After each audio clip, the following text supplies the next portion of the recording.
Hello friend, my name is Asindra and today I'm going to continue playing for you The Sad Story of Emmeline Burns by Ebi-Hime. Now, last time we found out that Emmeline was killed by her father, and then her father killed himself and set the house on fire so they could all be buried together. And we also found out that Toma is an ancestor of Cornelia Linton, who was Emmeline's girlfriend / love interest. And now Toma is being possessed by Cornelia. So let's see how this goes. Come on, load. Whoops. Yes, okay. I feel my heart pounding, but the sensation is strangely unfamiliar. My fingers tremble, or are they hers?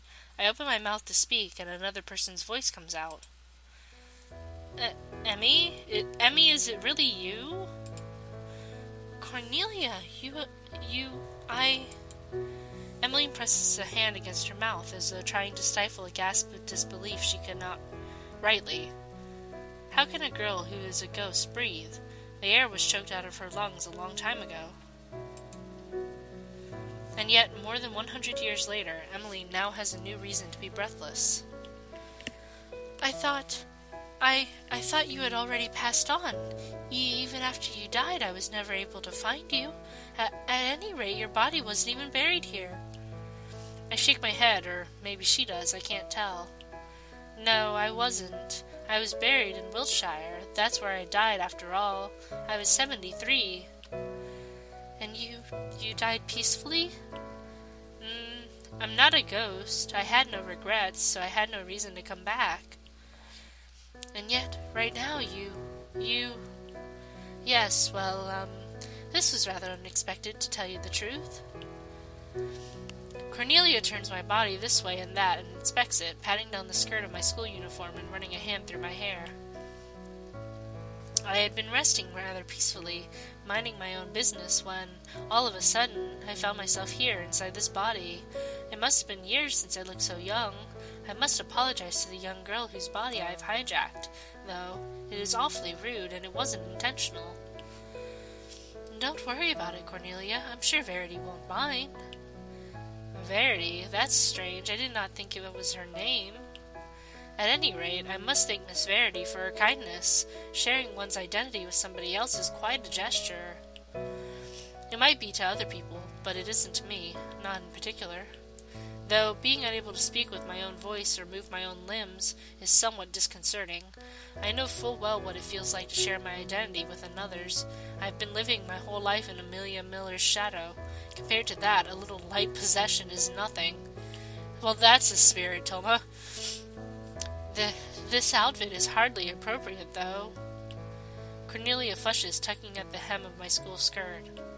This is rather too much leg on display, and what about the wind? I'm surprised the girls of today don't all catch their deaths of cold. You sound like a crotchety old lady, Cornelia. I am an old lady, and you are too. Stop trying to act all cute. Emmeline only giggles, peering up at Cornelia with that familiar, mischievous grin.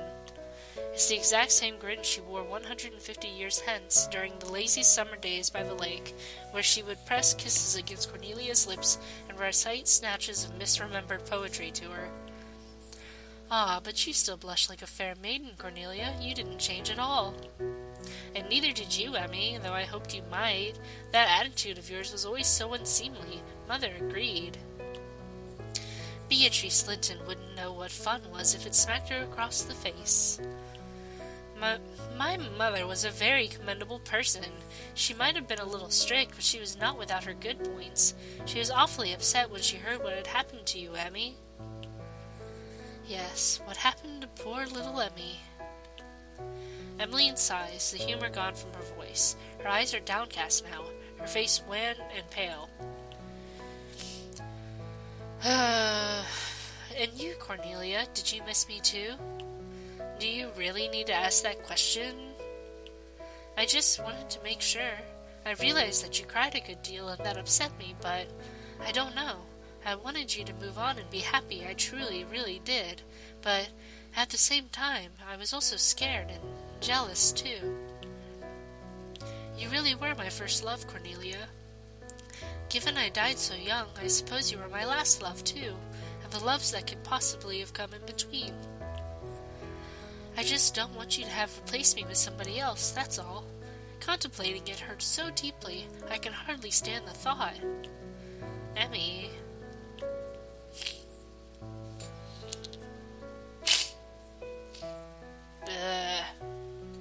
Can't breathe. Okay. Sorry, my throat is all just messed up. I've been recording for like 2 hours of other things as well, so. Emmeline's shoulders are shaking, and though her eyes are devoid of tears, perhaps being a ghost, crying a luxury not afforded to her, I'm sure she would be weeping if she could. She looks so fragile, a single push might shatter every single bone in her body. Is that why she avoided Cornelia so stringently, even though she wanted nothing more than to see how she was? Was it because she was afraid? She can't run away now, though. Not anymore. Even over 100 years, the truth has a way of finding us eventually. It seems not even death can release us from the burden that reality imposes. Cornelia takes a few steps forward, slow and stumbling in her unfamiliar body. When she finally reaches Emmeline, she links their hands and squeezes gently. Emily giggles, wiping stray tears that never had a chance to fall from the corners of her eyes. Well, this is certainly new. You would never have been so bold in the past, Cornelia. Perhaps not, but I have grown up. I lived a long life. 73 years, was it? That is correct. 73 years. It's an awful long time to remain obsessed with a skinny young girl who snug kisses from you in the summer, is it not? Indeed, it is an awfully long time. Yet, despite that, I was never able to forget you, Emmy. It would be quite impossible, even if I wanted to. Cornelia? Suddenly, the music is gone. That was weird. Cornelia bows her head, perhaps in an attempt to hide her threatening blush. Of course it does no good. She always used to blush around Emmeline, and that hasn't changed, even after more than a century. Ooh. Keep panning up, I want to see. Look at that hair, though. That's awesome. What voice was I using for Cornelia? Oh, I got married when I was 18. It was a match my mother arranged. She had always been so officious, so organized, so practical. I wonder why your father did not ask her for advice during the stock market crash. She could have helped. I think he would have felt too embarrassed. It was all grandmother's Patience's fault.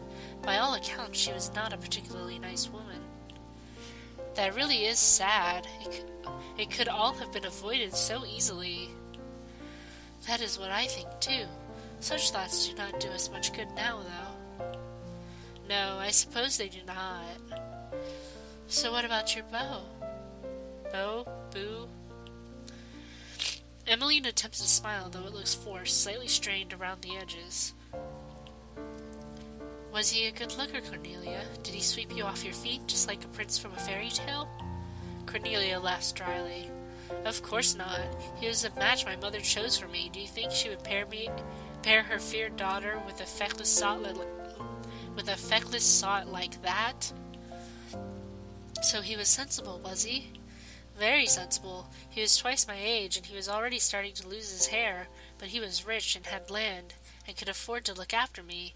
To my mother, that was the most important thing. And not your happiness? According to my mother, money is the root of all happiness. I would like to disagree, but... Emmeline looks down at herself, smiling sadly. Given money could be blamed for the sorry state of affairs within my own family, perhaps there is a germ of truth to that. Perhaps, and I was happy with him in a sense. You loved him? No, I did not love him. He was too old, and we were too dissimilar. We did not have a single thing in common. Fortunately, he was not unkind, and that is more than can be said for some men, I suppose. Oh, I'm sorry, Cornelia. You do not need to be sorry. I may not have been happy, but I was not unhappy. My life was rather comfortable, all things considered. But you did not forget about me? No, I did not. I couldn't. You really did mean the world to me back then, Emmy. Sorry. This is a sad story. You really did mean the world to me back then, Emmy, and I loved you with all my heart. Only back then? Well, even now, I still care for you. I never stopped caring. Oh, Cornelia, if my heart had not been stopped, I'm sure it would have skipped a beat. Ow. Sorry.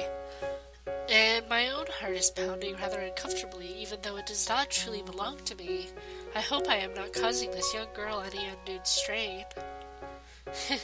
You always did worry too much, Nellie. You used to be so scared that your mother would find out about us. You still let me kiss you, though. Yes, I was scared, but I am glad for the time we spent together. I hate when I cry during videos. I am glad for the time we spent together. Had I known it would be cut short prematurely, I would have confessed to you sooner. Hey, Cornelia. Yes, what is it? I am afraid I must ask, for curiosity compels me to do so. Was I a better kisser than your husband? Well, If you are incapable of answering, it is quite all right. It was quite some time since we last kissed one another.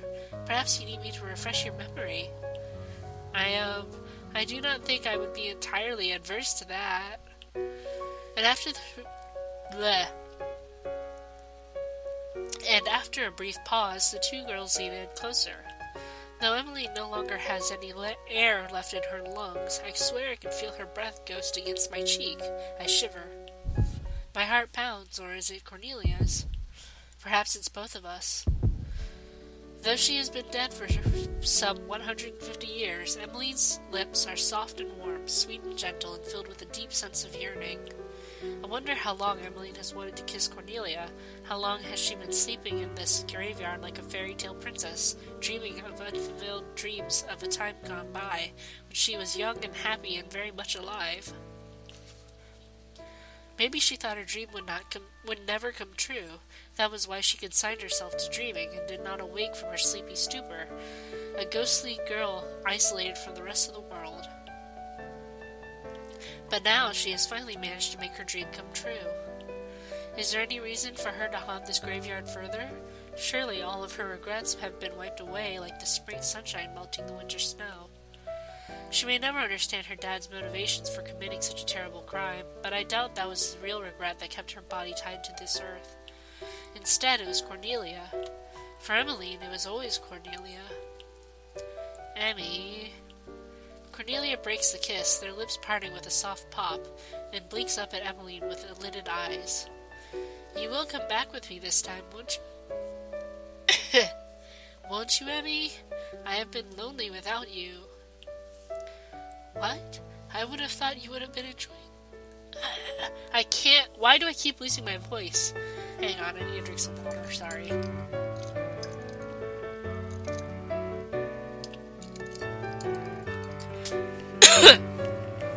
God damn. I would have thought that you would have been enjoying the peace and quiet, Nellie. You always did say I was a nuisance. You may have bothered me, but I did not mind the attention.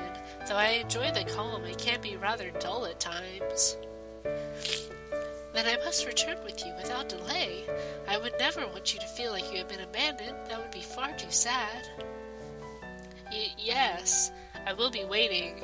I have encroached upon this girl's body for far too long, and I should give it back. It would be the proper thing to do. You always did care about the proper thing, Nellie.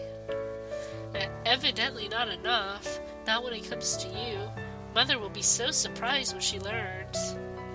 I look forward to seeing the expression on her face. I don't think I've ever seen Beatrice Linton surprised by anything before in my life. Yes, well, let's see how it pans out, shall we? I would like that more than anything in the world. Cornelia smiles, taking Emmeline's hand in her own and squeezes. It does not help that I'm also crying, I imagine. I also can't breathe. Kind of like, Emmeline, ha! That was a bad joke, I know. Seriously though, my throat is torn up. Okay. I will see you on the other side, Emmy. Please do not tarry, it has already been far too long. With that, I feel myself gradually regaining control of my body. My fingertips twitch, my eyelids blink, and I inhale the cool autumnal air almost greedily, like a drowning maiden resurfacing from the inky black water. My body belongs to me again, and only me. My identity, once subsumed amongst Cornelia's ego, like a moon orbiting the earth, has finally been restored. I never realized it until now, but I really do have an identity of my own. I might be quiet, and I might be shy, and my other classmates might call me weird, but that doesn't invalidate me as a person. Neither does the fact that Amelia Miller took my name, nor the fact that my dad left me when I was still an embryo in my mom's womb. None of that matters, it's all irrelevant. It doesn't change the fact that I exist. I am alive. I am the product of all my ancestors before me, a whole string of successive relatives with their own stories to tell, which were born from their struggles, frantic attempts to live life no matter what. It is their lives that gave me my own, and I should remember to be grateful. How can I throw my identity away? It may not fit me perfectly, but it's the only one I have, and if I don't like it, all I need to do is create another. I have that power. Why did I never realize it before, until it was snatched away from me by the restless memory of a girl long since dead? The old saying must be true. You never realize what you have until you lose it. Verity, thank you for helping me. You have no idea how much it means to me. I really am glad that I met you, even though I was never able to learn your name. My name, is it? A name that truly belongs to me? I straighten my back, inhale a lungful of air, and declare, my name is Toma Andrews. It is a pleasure to meet you, Emmeline Burns. Toma, what a cute name. Cute? Well, maybe I shouldn't say that. Nellie will get jealous, but it's a charming title nonetheless. Why did you not wish to share it with me? I am not entirely sure. I suppose I was a little embarrassed. Embarrassed by your name? That's right, but over the past few hours, I think I realized something. I don't want to be embarrassed by who I am anymore. Excuse me? Well, maybe I was able to teach you something too. That may be another one of my dreams. Your dreams? Yes, I did so love English literature and would have enjoyed being a tutor. That might have been somewhat difficult given the period I lived in, but it seems that times are starting to change. Emily looks down at my school skirt, and I feel myself flushing. Why is my skirt such a point of public interest? It's not even that short. If Emily and Cornelia are scandalized by this, you should see Emily Hargreaves' skirt. That would probably knock them unconscious. I hope you have a pleasant life, dear Toma. When the time comes, you will have to tell me all about it. I would very much like to know what you plan on doing with yourself in the future. Sorry.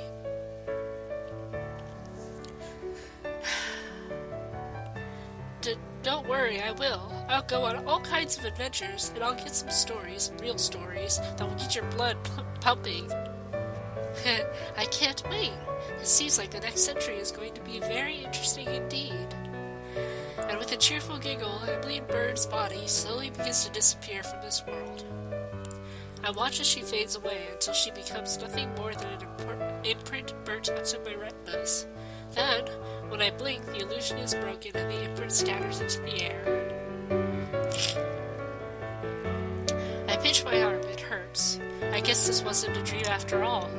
I really did meet a ghost called Emmeline Burns, and I really did meet my long-lost ancestor, Cornelia Linton, and was possessed by her, cough. My mom would be so jealous. A silly smile rises to my face despite myself, and I can't help but giggle. I don't know if my body has ever felt so light before. I need to keep going forwards no matter what happens. I should try to be more like Emmeline, who didn't give up on her dreams even after she died. I could use some willpower like that.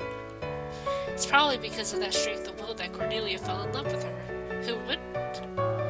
Despite her sad story, Emily Burns really is beautiful. I hope that I, Toma Andrews, a recovering victim of identity theft, can someday be as beautiful as her. The end. Credits. Writing by Ebi-Hime, programming by Ebi-Hime, art by Silly Sally, interface by Silly Sally, music by Hungry Lucy, Tiber Alex, sound effects by Sound Dogs, Freestock Music, fonts Dancing TTF, Pablo and Pilari, Vocal Chord TTF. I missed the last one. Thank you for playing.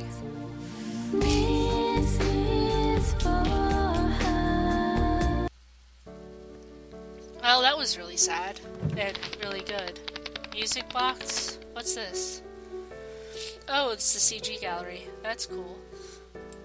Is there more? Or is it just those CGs? Because... Oh, I see. Okay. Well, how do I go back? Oh, okay. This was really cute. And really sad. They were not lying about the sad story of Emily Burns, apparently. So, yeah, I'm going to cry now for a while, and thank you for watching. I'm sorry about the last episode where my voice is shot and I'm sad, because this is indeed a sad story. But very, very good ending. I think that it's good that Toma found her identity and that she can move forward with her life now instead of just focusing on the past. And, yeah. So thank you for watching. I love you. Bye-bye.